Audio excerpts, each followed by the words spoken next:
mentioned, Alex, that I think the name we finally ended up giving to the shir was Living with Questions, right? And originally my idea was with Alex is defining the right question. And this came out of a discussion I was having with Alex, asking him to define a question for himself and about certain issues, and really to understand in a broader context what are the questions and the issues that a person has to deal with as they deal with living within society, the general society. And really what it comes down to is defining ideals, determining your philosophy, determining what you think is important, what you think is not important, and so forth. We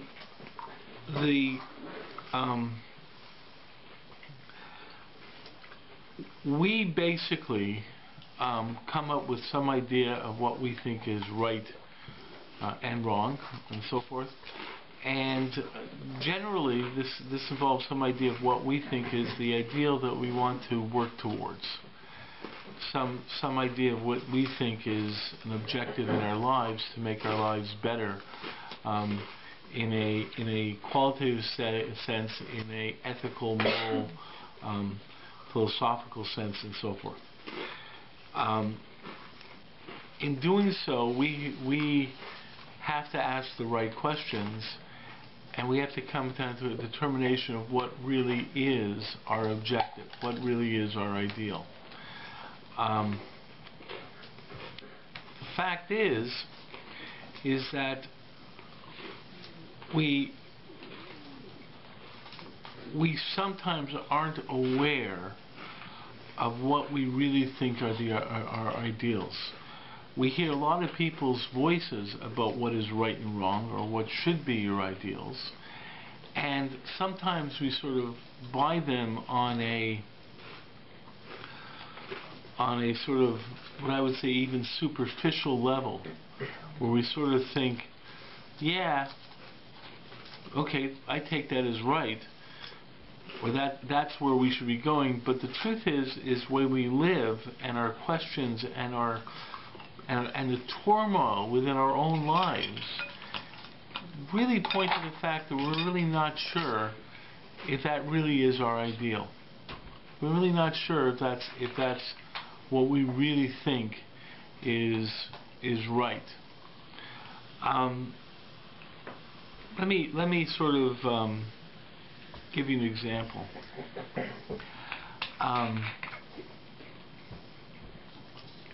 People may say you shouldn't study certain books. You shouldn't read certain books. Okay? Literature. Let's take some example of literature and so forth and so forth. Or you shouldn't be interested in certain plays or so forth. And you happen to have met people who read these books, and you've met people who have seen these plays. And there's something about these individuals that you find like I was thinking the word attractive, but more than something, what? Alluring, but something where you see that there's something about it that is really very, something that you think is good about it. Something about it that you think that they have something about the way they live that adds a certain meaning to life. And the point is you can't really articulate it, you can't idea, and you're living with this idea that people have told you this is not something you should be interested in, and so forth. And you sort of get to a point where you don't really know. You sort of know that there's something there that, you know, I want to use the word alluring, something there that you find draws you, that has some benefit or whatever. And yet, you've been told all along that this is bad. So therefore, you sort of stay away from it. But the fact is, it sort of gnaws at you. It sort of eats at you. You're not sure what's going on over here. And it leads to issues that usually aren't even approached. They're not even dealt with. They're not even. It's not a question that it's issues you don't even talk about or whatever. You don't even really understand what the issue is. You don't really understand what the subconsciously.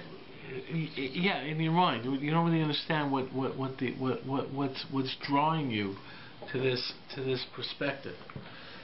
And the fact is that really what you're really confronting is something that may be leading you to reinvestigate the very ideals or concepts that you were originally instructed with, and even to ask questions about them.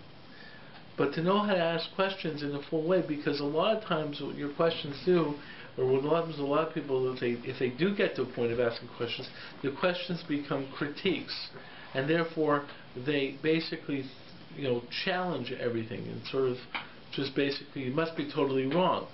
Because what happens is that most people work in what I would call a black and white world. They work with very strong definitions of right and wrong, like black and white. And this is right, this is wrong, and if it's not like that, then it must be the other thing is right, and the other thing must be wrong. So the point is we don't know how to integrate these ideas and so forth. For example, with the idea of let's say secular studies, or let's say watching movies or whatever. A person may be told movies are bad. Then you find individuals who are involved in these arts, and they're actually you find it to be very worthwhile, and these people actually have some ideas and so forth and so forth. And then your reaction is going to be, well, movies really are good. Must be the person who told me movies are bad is wrong, and that person's whole perspective is wrong. So therefore, people basically make a decision. It's either 100% like this or 100% like that, and they don't know how to integrate, how to understand that the person who makes this bold statement may have a value, but the expression of that value by totally extending it to the 100% level may have been too far. But the fact is now, how do I integrate some basic ideas of that value into this new perspective that I have? And that becomes a much more challenging perspective. It's coming out where you have to think, you have to analyze. It's not always working on the black and white. And I find a lot of times where with myself, I find a lot of times that over the years, there's assumptions that are made of me because I'm an Orthodox rabbi, and then I'll make statements that says, yeah, it makes sense. And the person says, well, you're Orthodox. How can you say that makes sense? I said, because it does make sense. And the fact is, how do I integrate it back within my own Orthodox perspective? And how do I deal with it, and so forth? And then what you find out is that the original statement about the black and white perception of what Orthodoxy says is not really what Orthodoxy says. And that the person who basically made that presentation was basically, working in a realm where they were afraid to have any type of potential for a question, because that could lead to somebody falling off the derrick or whatever. Yeah. But isn't the whole idea of orthodoxy, of halachic dealing with the idea of tenses, gedarim? Isn't that the whole idea that like we look at things that like, oh, even this can lead to this, can lead to that, like. Yeah. So how do you so again, so you have that mindset, but then you have. That's true. It becomes complicated. Yeah. So then how do you create plan on it? What is this fear that you're having, that you're worried you're gonna believe in this and disprove the other. And the fact is that right. If it's right, then why should you be so easily persuaded either way? I mean, there are issues about Gedarim. But the fact that offenses. But the fact is it's not so simple if offense is actually the ideal. Okay, and there's also the reality that if you set up fences, sometimes the reality of your life is you can't set up fences.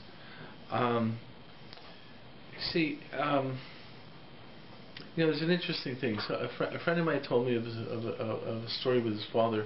His father went to yeshiva, which was a pretty right-wing yeshiva, and he said that one day the Rosh Yeshiva's wife was carrying all these grocery bags of grocery, and she was walking by the dorm, and the Bachar in the yeshiva saw this, and they were outside, they saw this, and no one wanted to help her.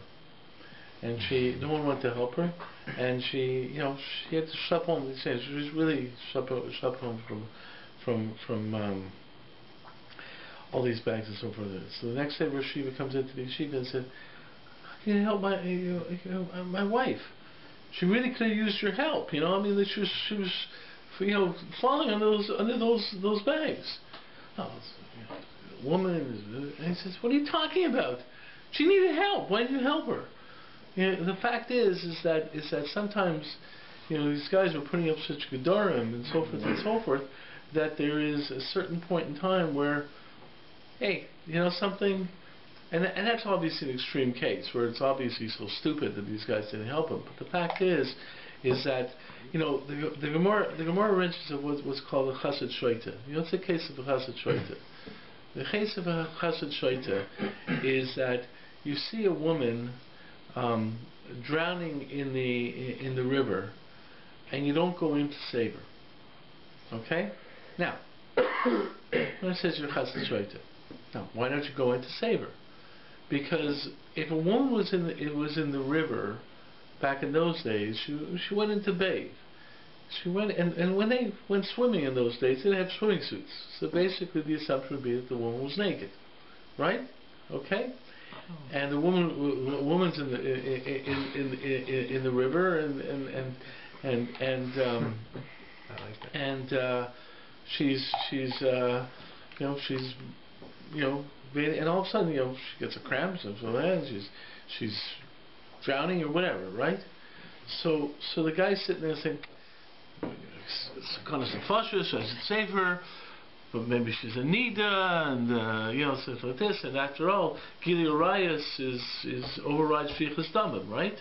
Okay, that there's three categories of errors that one's supposed to die rather than I believe the operative is one's supposed to die. No, that's not true. The fact is that the argument there is that these three errors override even for death. You can't give someone something from Avodah Zarah if he even if he will die without it and so forth. So there's real issues. So that's it. So I heard one person say b'shem someone, b'shem gadol, that's why the Gemara calls a person as a chassid shreita. He's a chassid. He's actually making svaras and so on and so forth. Right? Yeah. On the surface, he's a chassid. You can't do it. It's Yerek Yavor and stuff like that. You're supposed to die rather than violate. It's a shreita. Now, my understanding of it is, so something. What do you mean? Like your point is, the woman's dying, right? What are you even thinking about? Okay, and if you got a problem, get your mind off it. There's a tshuva of Moshe. Someone asked Rav Moshe about going in the subway at during rush hour in New York City. Okay, why? Because you get pressed up against other people. Okay, so what happens if you get pressed up against a woman in the subway, right? And Right, and might be a nice-looking woman. Get pressed up against her, and so Moshe basically says it's not a problem, and then he says, that's not what are you thinking about? You're trying to get to work. You're traveling in rush hour. Right. What are you thinking about? What you're and then what the person's really thinking. And then the guy says, "What happens if it's on my mind?" and so forth, and this is what I'm thinking about. And basically, Moshe basically says, "I think you got other problems." The fact is that something. There's a certain point in time where control yourself. Yeah. There's ideas, but the fact is that so sometimes when you think in terms of Gedarim serve a purpose. Yeah. There are certain arguments, like for example, in terms of Aldrabanans, there's an issue with Aldrabanans. Are they the ideal or not? Like for example, when you have Tkiyah Shofar is not Deiches Shabbos. Right. Okay, because of the rabbinic injunction against blowing shofar on Shabbos. Is that the ideal, or is that nebuch? Because you have to be concerned about the possibility of something going wrong. We will take away from the ideal and not blow shofar. But the ideal really would be to blow shofar. Okay. So that becomes an issue with almost all drabbanans, where there's certain drabbanans seem to imply this is an improvement. Right. And there's actually indications of that in terms of hasmachtas and other issues where Chazal sort of said down the road, get to this point where you institute certain drabbanans, which are indications of a higher standard, because you've moved towards a higher standard. The Rambam applies that, for example, in talking about the movement for Karbanos to Tefillah. Although this is a problematic Rambam, but the fact is he seems to imply that Karbanos were accepted, was the mainstay of worship, because that was the way that people were at that time. But eventually we moved on to Tefillah, and Tefillah is a better form of worship. But the fact is so there's certain drabbanans that could be looked upon as developments. There's other drabbanans where it seems to be really the idea would be able to follow the deraisa the way it is purely and so forth and so forth. But because there's a problem, we have to set up certain Gedarim. So that's an aspect when you apply about Gedarim.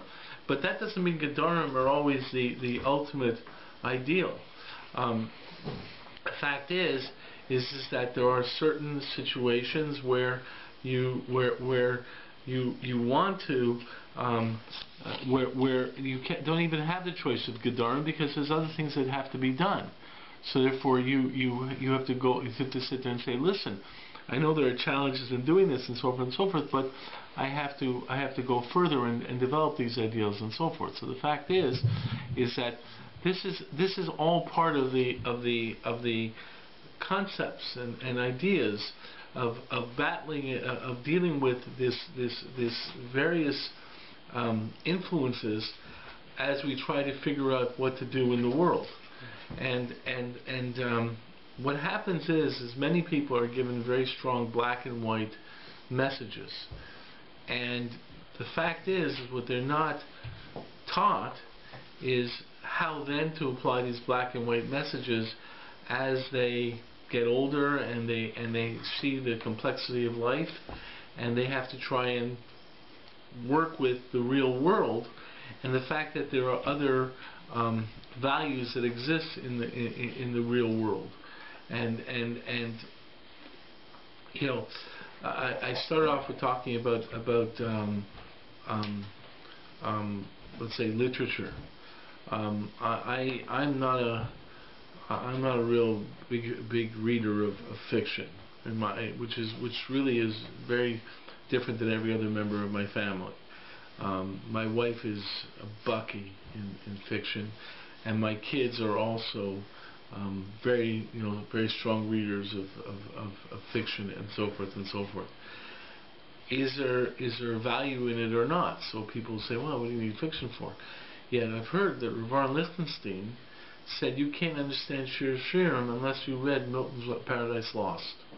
Okay? Now, obviously, Not at the same time. no, they didn't. The fact of the matter is obviously he thinks that he's making if he made such a statement, he's obviously saying it very powerfully. But the fact is that when you read some aspects of fiction, you get an indication of how people deal with issues and so forth. That doesn't mean every fiction. That doesn't mean that, but you can really get an insight into certain perspectives of the human condition and so forth, and understand where people are coming from. You understand the dilemmas of individuals and so forth, and you deal with them in a very different perspective. And then what the halacha becomes is a backbone. What it becomes is a constant. But the nature of halacha is such that it deals with reality. It deals with real situations and movements of the situations. And a lot of times, people who have been engulfed with the realm of black and white don't know how to deal with real life issues, and it yields big problems. You know, I'll give one example, which is a strange example, but like the issue of intermarriage, right? And here I'm not even talking about it from an Orthodox perspective, but the realm of intermarriage.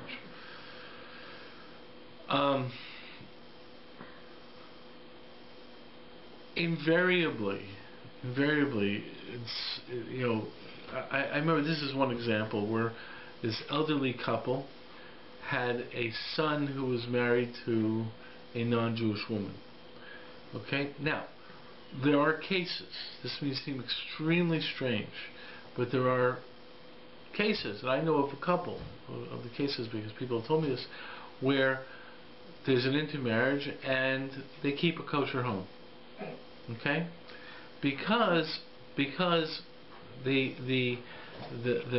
man, in both cases I know about this, where the man is strongly identifies as a Jew and wants to keep a kosher home because he was brought up in a kosher home, wants to keep a kosher home, and his wife is willing to do that, keep a kosher home. So why doesn't the wife want to intermarry?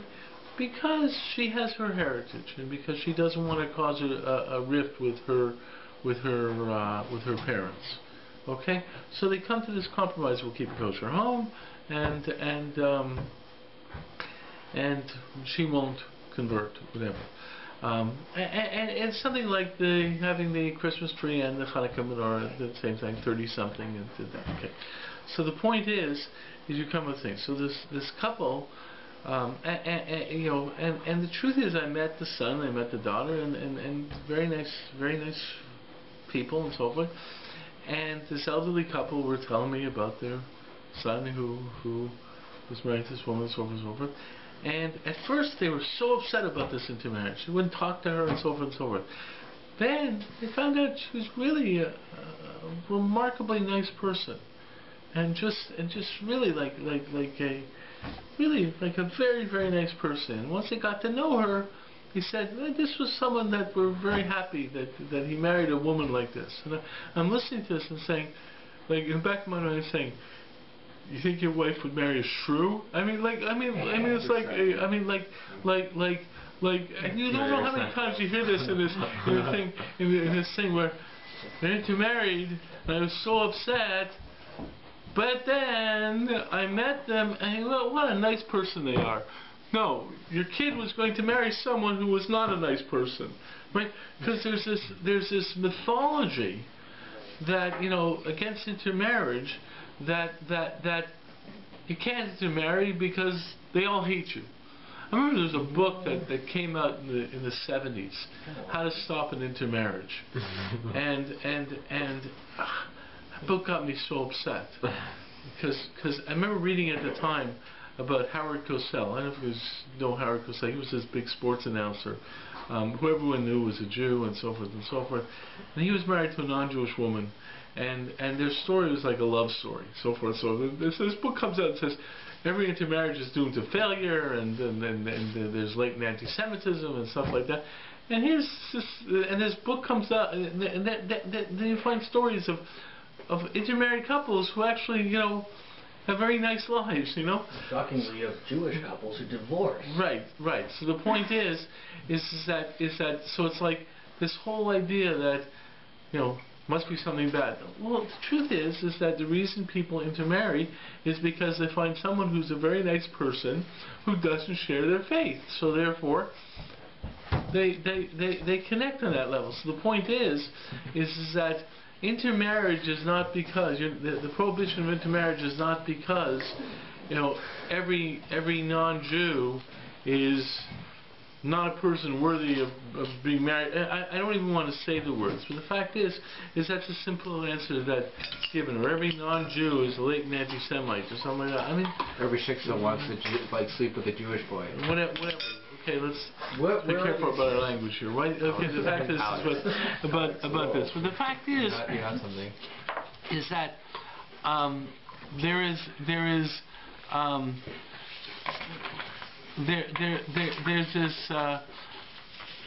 there are simple answers given to everything, and the fact is you don't really you really need time and effort to understand that the simple answers are often given for to give very black and white constructs of what's right and what's wrong, and very strong concepts about human beings. And usually you find a lot of people saying all human beings like this, or all human beings are like this, and so on and so forth. And usually you find that human beings are really across the board and so forth. And usually when that happens, you find out that trying to understand Torah becomes a little bit more difficult, because you're actually dealing with the complexity of what life is about. Right? So the assumption that is given about everyone and says, and therefore this is the answer, and therefore this, you find that, hey, wait a second, those assumptions are not necessarily true, and you need to reevaluate some of these ideas and work through them and so forth. And then the world becomes a much more complex place, and in a certain way the world becomes a deeper place, and a place that demands more contemplation. And at that point in time, that's where you really see the real value of Torah. Because the real value of Torah really comes out when you're trying to understand things, and you see that if you learn properly, you see that Torah really almost puts, what do you call it, like a what's the thing that turns light into a rainbow prism? Yeah. You see, when you put Torah to things, you see that all of a sudden all the various underlying concepts are there, and it opens up. Torah as a prism. What? No, prism. You most see it as a prison. I know. And by the way, that's exactly it, because most people's minds stop thinking. The fact is, that's the way it is with a lot of religion. The fact is, religion tries to present things in black and white terms, and the fact is that a lot of the analysis of life is really to figure out that things are not necessarily so black and white. You really have to deal with various different perspectives. So I mentioned to Alex I wanted to talk about living with the questions and trying to look at some of these issues that we deal with. Anyone want to throw out an idea? I have a question. I was recently at a shiur where it was brought up.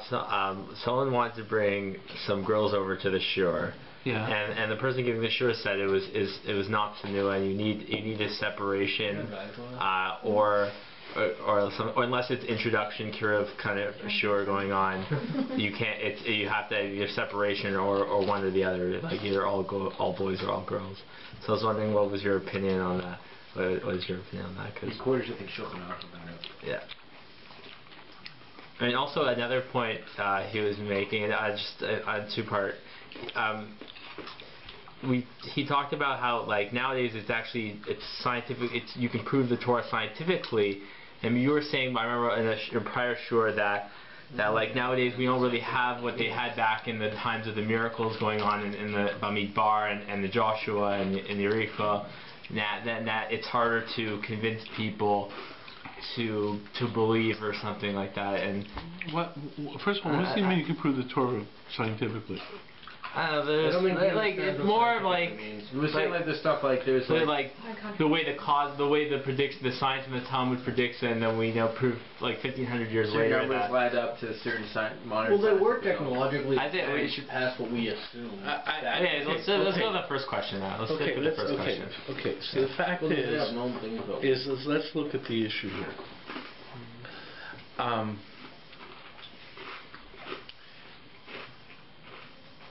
You see, there's a distinction between men and women that is presented in the halacha. Okay, that's my starting point. I'm not going to get into details, but there's a distinction. Men and women are treated differently. Okay? Now, that distinction raises an issue. Why? Okay? Now, the other alternative is that men and women that should not be treated differently. And that's basically the world that we live in today. That men and women are generally not treated differently. Right? Pardon? What? They get into clubs free.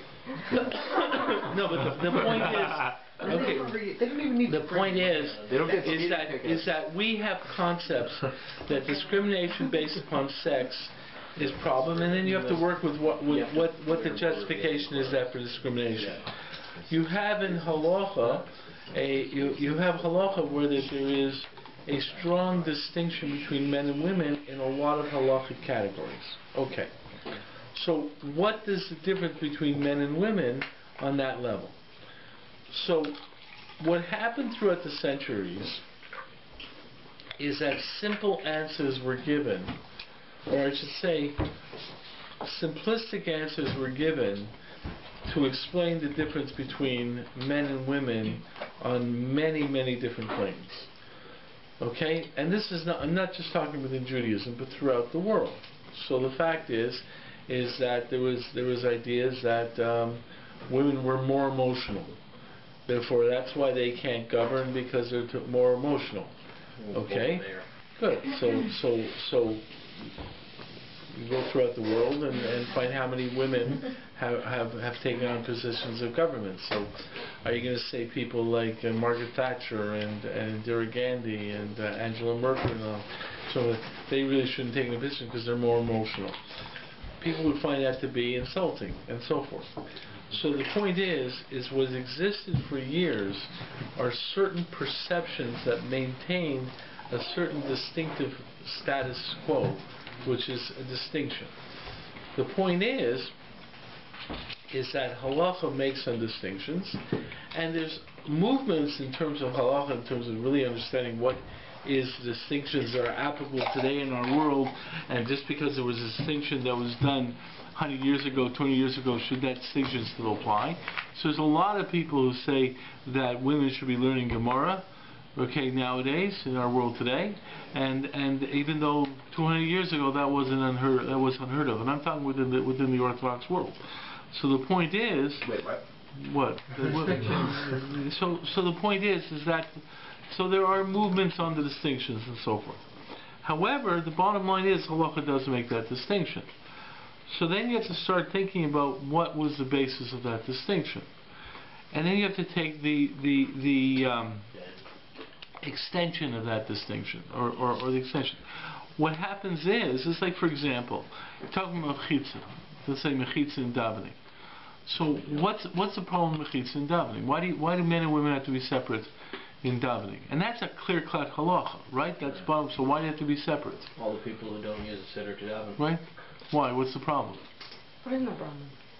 They might be distracted from their you have illicit thoughts. You see the women, and So one answer is so that the answer that you're giving is because of your Hurim.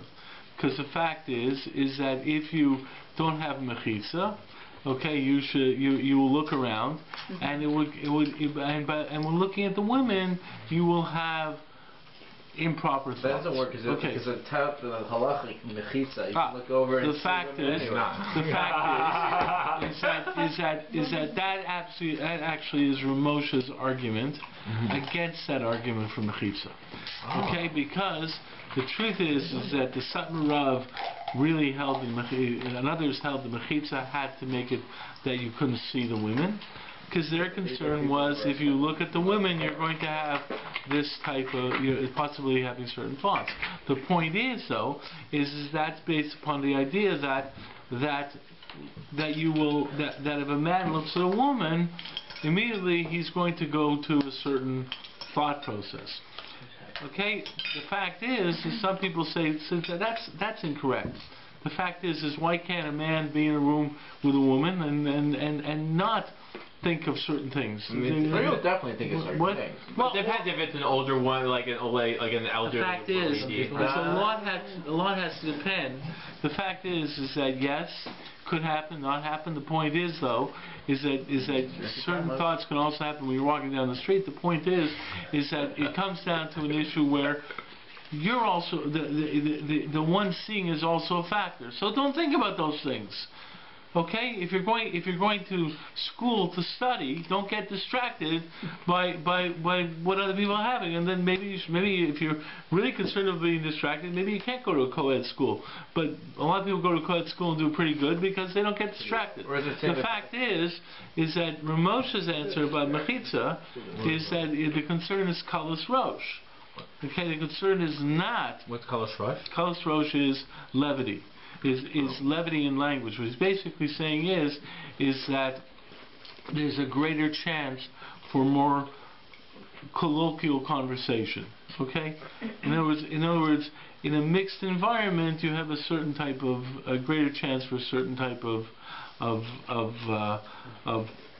conversation. Although if you look at the way women daven versus men daven, you'd say the exact opposite. Okay, so the fact is that happens to be one of the arguments that conservatives throw out and so forth, that the conservative movement throws out and says, wait a second, can't you be serious and so forth? So the question I'm saying the women will be serious. Yeah, I know. So the point is, by the way, you should know that in the non-Jewish world, attendance at churches is much higher among women than men.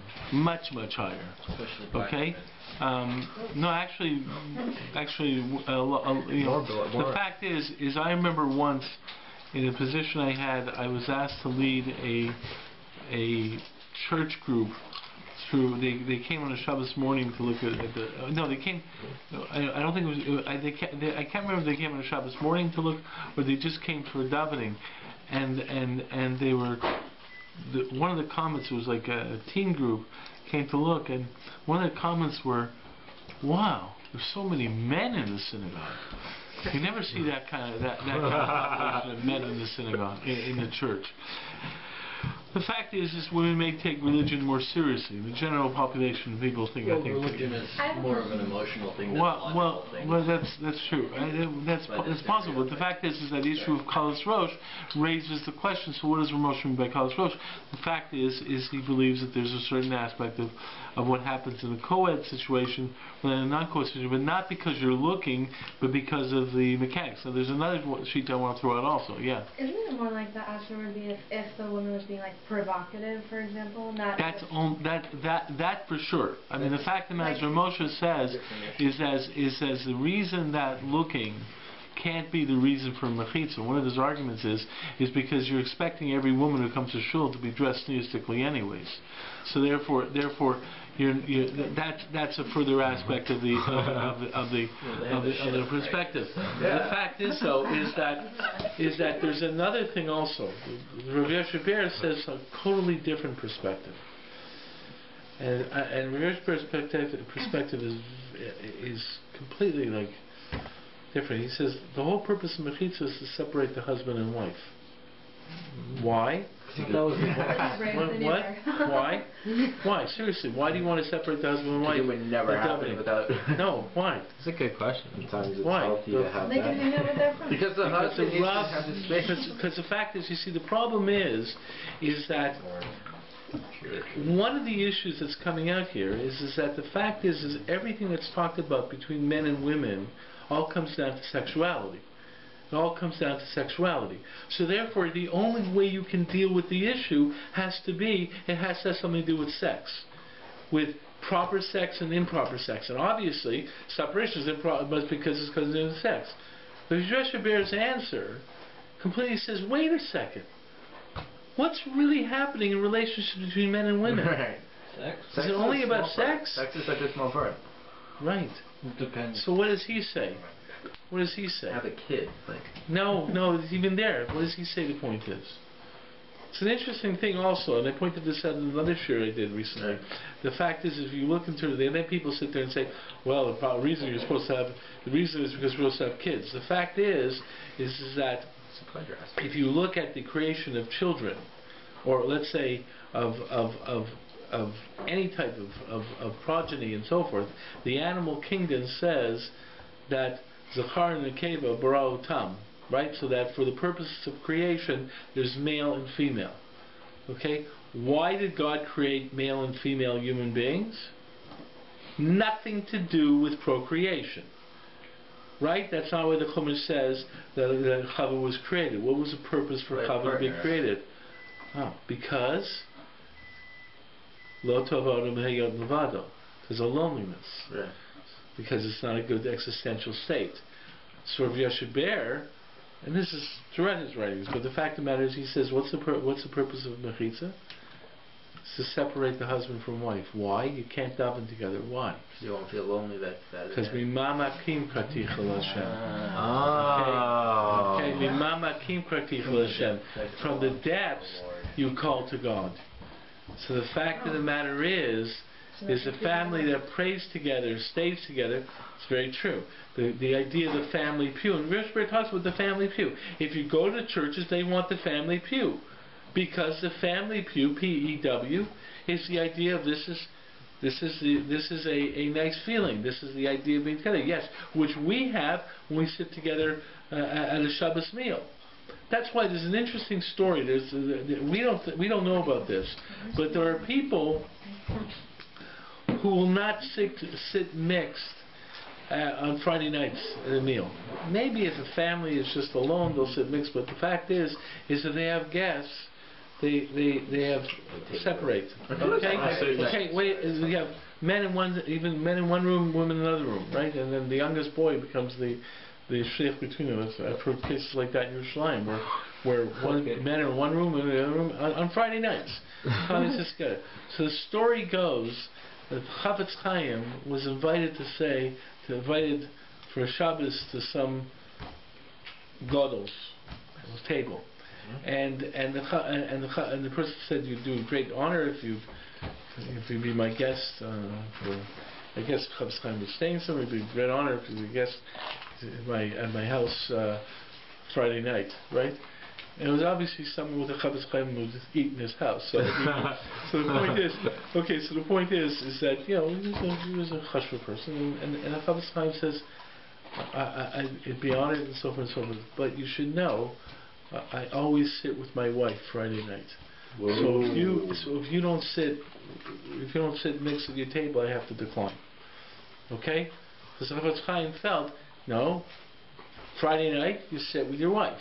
Now the point is that obviously that says there's something else going on here, right, besides base sexuality. So the point is that Hecht CHABURA points this out and says, hey, it might be the whole idea of the family pew is this idea of comfort from the family, and you do feel comfort from the family. And the church, and you look, if you ever see the movies, church, they pray together, and I know how many people have said to me, that says, but how can you sit,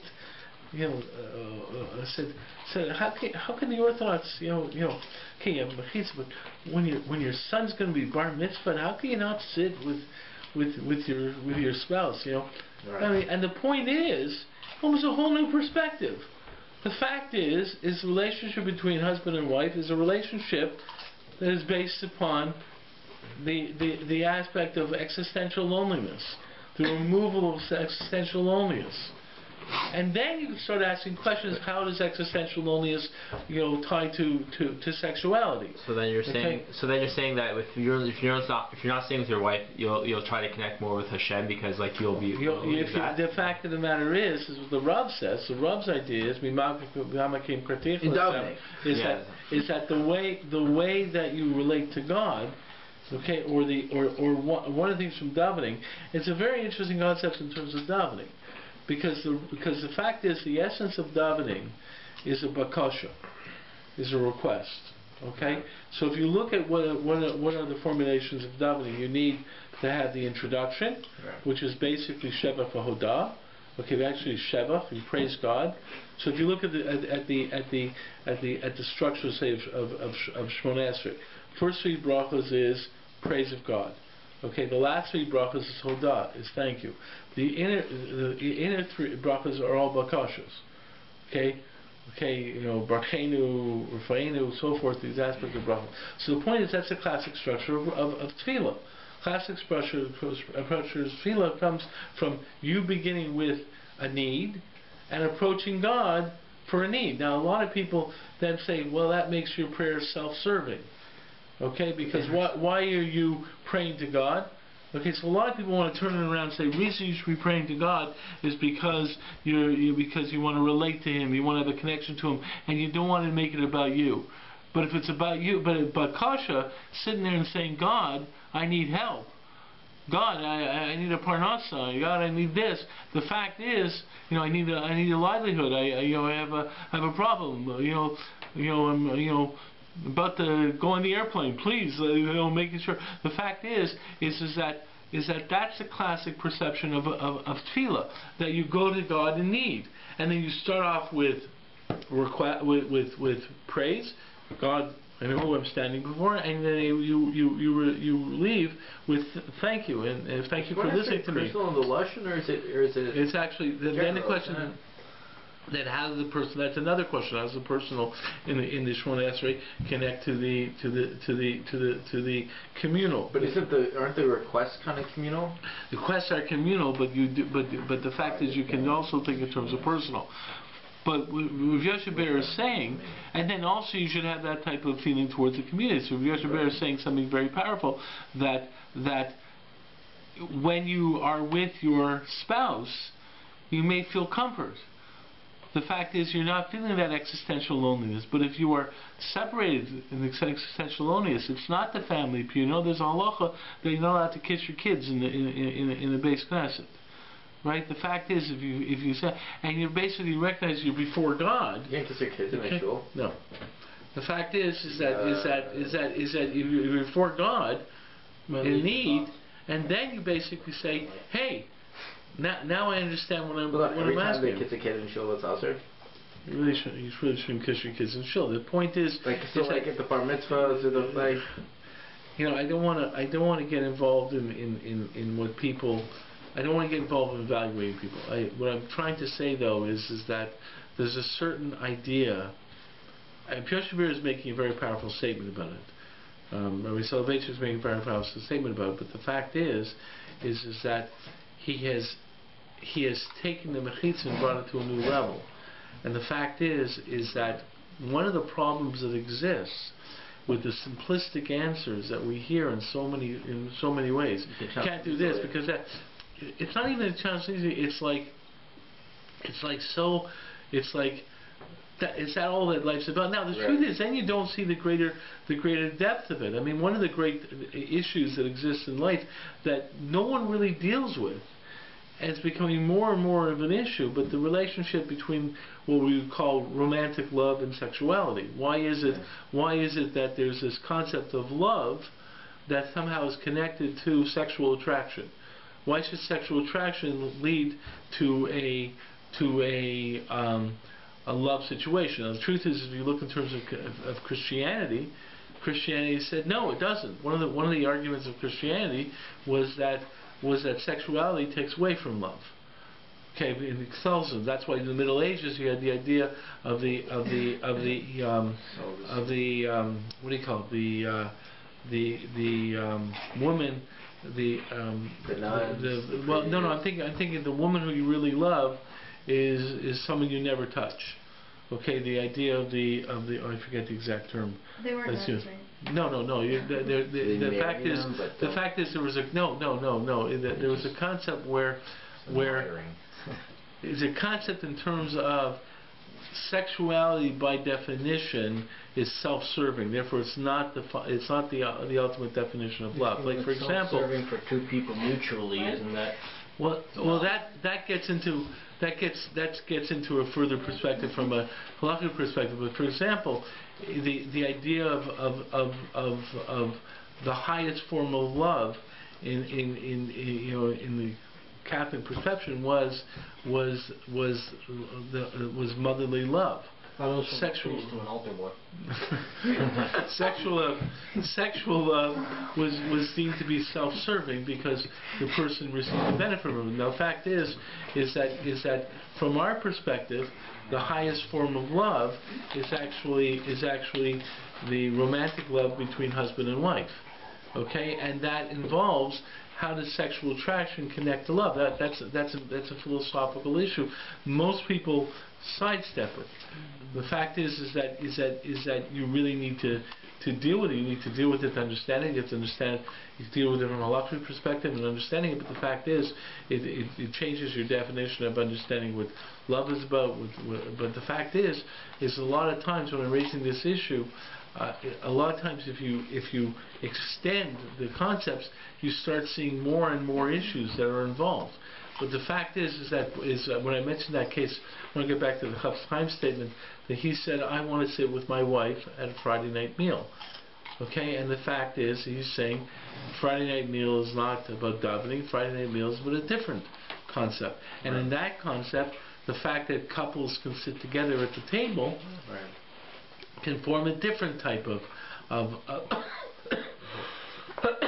camaraderie that can be accepted. Now, the question you're existing is in terms of the Torah class, can it work or not? The fact is that if you bring a Torah class together and the individuals are basically there to study Torah, then I find that mixed classes can work. I also there's certain limitations in mixed classes, because of what people will say or not say, and sometimes that's very good. Because people will not make certain statements because then again, there are people who will still make those statements. But the fact is that what's the halacha though? That's the point is that what's the halacha? You bring the sources like this, sources like that. The fact of the matter is they'll bring sources you should have. You should have separation. Other times you don't have separation. I mean, the fact is that, a lot of it has to do. There's a lot of issues have to do with what exactly is the need of mechitza. When do you really need to have a mechitza? Right. So, like for example, Ramosha's position on mechitza is the thing that really demands a mechitza is a public gathering. If you have a public gathering, you need a mechitza. That's why a public gathering means anyone can come. So therefore, he held that weddings don't need a mechitza. I mean, there's another issue in terms of the benching and what do you call it? And no, the language in the language in the Simcha V'Mono. There's an issue there, Simcha V'Mono, in terms of that being said in a mixed environment. But the fact is that that's another issue. But the point is that Ramosha's position is that you need a mechitza if you have a public gathering where anyone can come. A wedding is people can come. You're having a public gathering, like a fair would need a mechitza. Something like that. It would seem to be something like that. fair, or you know, like you have a public gathering, you have an open house, you sit there and say, this person is speaking. Let's say you're talking. There's a shir. There's a shir open house. It's open to everyone. So it's like a porn party. You have to have mechitza. No, but the room party is not an open gathering. Usually you invite people to a room party, right? So the point is, Ramosha's argument is, a wedding is not public. Is that for a shir or for everything? According to Ramosha. Ramosha's position on mechitza is the question is what creates the need of mechitza. Well, okay. What creates the... Also, how far does the mechitza extend? Mechitza. The halachic demand of mechitza, which you think is only necessary for a shul. Ramosha questions what's the need of mechitza. In other words, a mechitza applies to a shul. Right? Okay. The point is that, okay, because a shul, what is it that is the halachic cause, in other words, what is the halachic constructs that demand the mechitza? Clearly a shul does. A shul is a public building where we call people together to do something together. Therefore, this should be done with a mechitza, okay? Because it's open to the public, okay? A wedding is not open to the public. Right. Therefore, he would sit there and say, he would sit there and say that doesn't need a mechitza. Now, obviously, then you bring other issues. Now, there's other issues involved in terms of what a person would say in terms of sneas or in terms of proper things. So that's basically saying, but that's based upon the assumption of what will be going through people's minds and so forth and so forth. Now the question is that you want to have a Purim party. So the point is that you want to have a Purim party, and then you sit there and say, well, what's the point of this Purim party? If the Purim party is going to be basically a lot of frivolous behavior. Yeah, like it's a singles event. Like you don't want to have a singles event, right? So then the question becomes, so what's a proper singles event? The fact is that these are the questions you're starting to ask. Right. Okay, when you ask, well, what's the question? What's a proper singles event? Also, another question I have is, we know someone who has a picture in their living room, or their living room, of a bunch of rabbis from, I think was it Torah Das or was it Shindikon? Like, it's the picture of the rabbis of the guys all sitting with their wives. Okay. You know what I'm talking about? Yeah, at what point? Okay, so the argument people have, and I spoke about this with other people, is back in the day, people didn't care as much. They had dances at Aguda, apparently. Everything ended up on Facebook. And the answer is because they didn't have a sexual drive the same way we did, which is... What? We're here. It's kind of brutal. Also, what's so sure about that? like evil about sexuality? Why does it have to be deemed as like, oh, so bad? Oh, okay. It's a powerful emotion. Okay. Okay. So now you're asking, going about it wrong. Obviously. Right. Okay. So now you're dealing with with other questions. You see, you're asking a question. The fact of the matter is that someone runs into a situation where they see arguments against their position, then they have to start giving answers. One of the answers is there's this disagreement. Okay, like this person says this is Musar and this person says it's Asr. Okay, there's a disagreement. A lot of people can't handle the fact that there are disagreements. Right. Okay? So therefore, they have to come up with other types of answers, which usually aren't so good, because what they're trying to do is maintain their position and trying to sort of like negate any other argument against it. And the fact is that since other people have acted a different way, it's different. Your point is really very significant. Because the issue is not just improper sexuality, the issue then becomes sexuality. The fact is that there's clearly, if a person's going out, you want to even talk in terms of shidduchim and so forth and so forth, there has to be a certain concept of sexuality on that date. Why? Because if you're going to get married, you want to be attracted to your spouse. That's necessary. You did a great line. Okay. You did a great story. What? You did a great story. We're not machines. I know of a woman who's telling me of a story where this woman was engaged to a person who really was a fine man, a fine person, like a real tzaddik and so forth and so forth. And she was always talking about, oh my chassid is such a tzaddik and so forth and so forth. And another woman pulled her aside and said to her, listen, it's nice to hear that your chassid's a tzaddik, but you know something? If you have no traction to him, this is not a reason to get married. And the argument against it is, no, love is individualistic. It's not tied to who's the greatest human being in the world.